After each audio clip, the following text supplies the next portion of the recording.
માળિયાહાટીના તાલુકાના જુથળ ગામે 8 લોકોના ટોળાએ નજીવી વાતને લઈને તીક્ષ્ણ હથિયાર સાથે આતંક મચાવ્યો હતો અને 2 લોકોના માથાને ભાગ સહિત પાઇપ અને છરી વડે માર માર્યા હતા. તો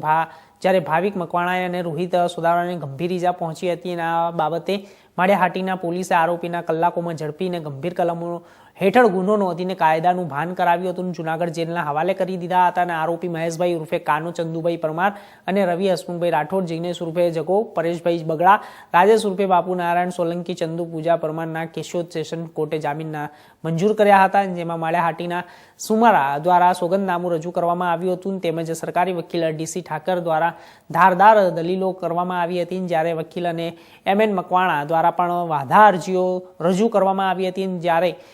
અંતમાં કેશોદ નામદાર સેશન કોર્ટના મિલન ગિરીશચંદ્ર દવે દ્વારા જામીન અરજી નામંજૂર કરવામાં આવી હતી.